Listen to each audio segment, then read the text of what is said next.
marido de Leslie, Robert, foi diagnosticado com câncer de fígado em estágio terminal. Em setembro de 2007, o câncer progrediu rapidamente e no final de novembro, ele estava perto da morte. Durante esse tempo, ele começou a falar sobre pessoas que ninguém mais podia ver. Ele afirmou ter visto sombras de pessoas paradas no final da sala, observando, disse Leslie. Ele disse que havia pelo menos 12 a 20 deles, e eles estavam sempre presentes, ouvindo nossas conversas e assistindo enquanto cuidávamos dele durante sua doença. Embora o marido de Leslie estivesse fraco, ele insistiu que fizéssemos uma viagem para a Califórnia, a 150 milhas de distância.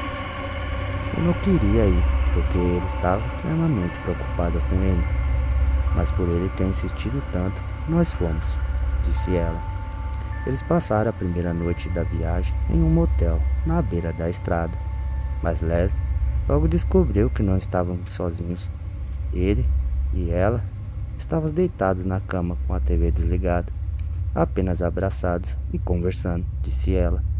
E ele me disse para não ficar dizendo nada, mas que as pessoas das sombras estavam na sala conosco, prestando muita atenção a tudo o que estávamos dizendo. O medo se apoderou de Leslie enquanto ela examinava a sala. Os pelos de seus braços e pescoço se arrepiavam, mas ela não via ninguém. E ele me disse que o motivo pelo qual queria tanto ir era que pensava que poderia se esconder deles, pelo menos por um tempo, disse ele. Isso realmente me chateou. Passou a noite seguinte na casa de um parente próximo. Foi uma noite ruim, porque ele estava muito doente e também porque eles estavam ficando mais claros e mais presentes, disse Leslie. No dia seguinte, Leslie levou o marido para casa, mas a visita das pessoas das sombras ficaram mais intensas. Eu, sendo criada por um ministro pentecostal, senti que tinha que fazer algo para aliviar seus temores, disse ela. Sentei-me com ele e fiz ele uma pergunta simples. Ele achava que as pessoas das sombras eram boas ou más. Ele não sabia a resposta, mas sabia que tinha medo deles.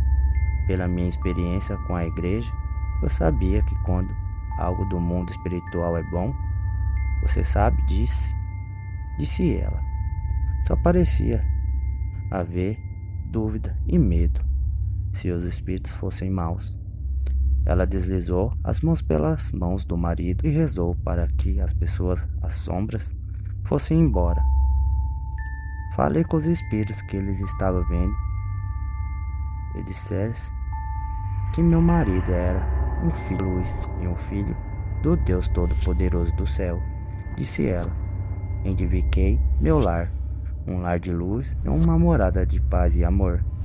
Repreendi os espíritos e disse a eles que não havia lugar para eles lá, e que em nome do Pai, Filho e Espírito Santo, eles não poderiam permanecer.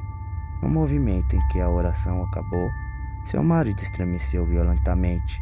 Meu marido olhou para mim com os olhos arregalados e disse: Você acabou de pegar o que eu estava usando para me manter aqui.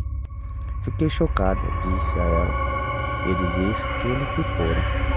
Na manhã seguinte, meu marido disse que estava indo embora. E uma hora depois, entrou em coma. Ele morreu 2 semanas depois. Leslie acha que ela o ajudou em seus últimos momentos. Não sei exatamente o que o atormentava, disse ela, mas eu acredito que eles não eram boas forças, porque de outra forma não poderia tê-los espantados.